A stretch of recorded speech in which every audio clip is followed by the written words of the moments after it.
What's up, everybody? It's your boy here to give you guys a review for Love and Hip Hop. This is season 6, episode 9. Just gonna jump right the fuck in. So, you Scrap and Don was supposed to have a date. Scrap stood her up because of shit was going on with the bomb. So he sent Jock in his place. And Don feels some kind of way, but then she sits here and starts telling everything, to fucking, Jock, and it's just like, I really hope she got hands, because she's sitting here talking all this shit and keeps spreading all this fucking news. It's probably not going to be good for her come the reunion. Just saying. So Stevie has new business ventures, a hookah bar. So you got Tommy because she wants to meet up with him. So she comes in. She didn't say here and told this man, I fucking model, I rap, I act. I perform at the circus. I can pussy pop on a handstand. Like, she done sat here, like, pretty much she can do every motherfucking thing, okay? I mean, she got so many motherfucking jobs. She should have been on In Living Colors. Hey, man, like, I swear she is a jack of all trades, y'all. But she says this and pretty much is just trying to entice him, showing her ass and everything. And Steve is just like, you know what, I'll work with you. And also he says to us, in doing that, he also gets to fuck with his wife. So we'll see how that all plays out. So you got Scrap telling Carly that he's going to jail. She kind of looking at him like, I don't know if I'm gonna stick around for this shit. Moving on. Oh, and they had also been to a hotel together, so there's also that'll come up in a minute. So you got Don and Jocelyn. Don brings up how, well, the blogs are talking about you cutting up your man shit and bleaching his shit, pretty much having a Beyonce emotions type of motherfucking situation. And Jocelyn denies it. I don't know if that's true, because I did cover that in one of my trending topics, but she denies it. So, but she also says that she found the contract. It was in a briefcase under the bed. Now, she took a picture of it on her phone. I don't think she has a copy of it. I really think she should probably have a physical copy, but she claims that it was only for 3 years. Those 3 years are up, so she is going to do her. And she also says that she's going to stick it to Stevie, I guess financially, but we'll see how that goes. So now you got Ernest and Shirlene. Now he sits down with her because she called him there, I guess, out of hearing everything they had at that one dinner. Kind of want to get to the root of some things. Now he mentions how, she was bipolar and alcoholic, which it seems like they're trying to make light of it. You feel what I'm saying? I don't know. And he even goes so far as to say that she was she was a nurse, and she got into an accident. It was because of that she became dependent upon him, and he got her into the street game and everything. And when he got sent away, that's when she turned to pimping and all this other stuff. But that also brought on the alcohol, like all of this. And it's one of those where it's just like, I would have felt this a little bit more had we actually heard this from Mama D.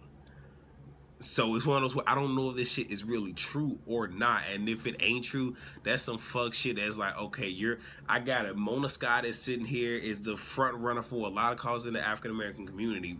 And I understand that in the community, we don't talk about shit like being bipolar, schizophrenic, and all this other shit. And it's things that we should address, but only address the shit if it's true, is what I'm saying.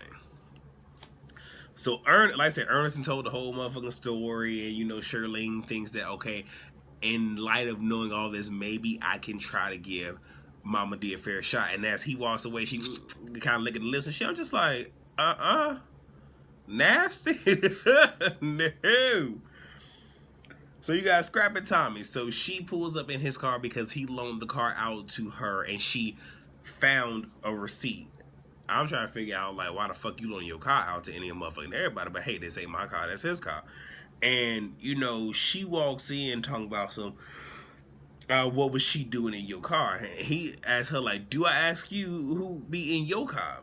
And she jumps up, like, crouching tiger, hidden dragon and shit, like, leaps on this man like she's a fucking panther. Now, we all know that their storyline is fake, of course, and this scene was staged, but you can tell the scene was staged because of how lackadaisical I don't know if that's really a word, but y'all know what I'm trying to say, how carefree and tra-la-la security came in and then just walked off and let them continue to have the scene. Come on now. Anyway, She began to sit here and say, your uncle is gonna eat my puss, and I'ma sit on the dick and shit, and I'ma sit here and I'ma fuck everybody in your crew. And then he hit her ass with a fucking her. I'ma text you their name and I'ma text you their number. Even though this shit is scripted, I'm telling y'all, like, sometimes you gotta know when to play ball and when not to. Cause even if this the easy way to break somebody's fucking face is to give them back what the fuck they giving you. Just some real fucking talk. That shit was hilarious. And, you know, he says you're pathetic. It sends her off again. And then, you know, she's gone. Then you got Mama Ernest. Ernest Mama D in the past. So I'm not finna sit here and talk about their love and sex. Like, we're not doing it. But we're going to move the fuck on.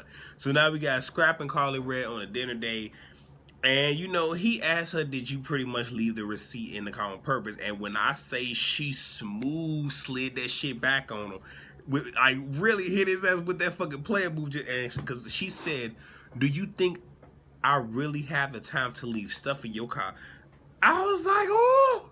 I was like, oh shit, that was a Mac move. And because that's the same shit. And it's one of those where she never answered the question. But she talked it, and so I was just like, you know what, Carly, you best do that shit. And she even says you have a lot of ties that I don't want to be a part of, which was pretty much just like, well, hey, that was nice, it was fun, we're done. I'm like, okay, Carly got a little bit of pimping, okay. Mimi and Jocelyn, they sit down because Mimi wants to tell her about Stevie crashing. Jocelyn apparently is all over the place. She need to work on her act a little bit more.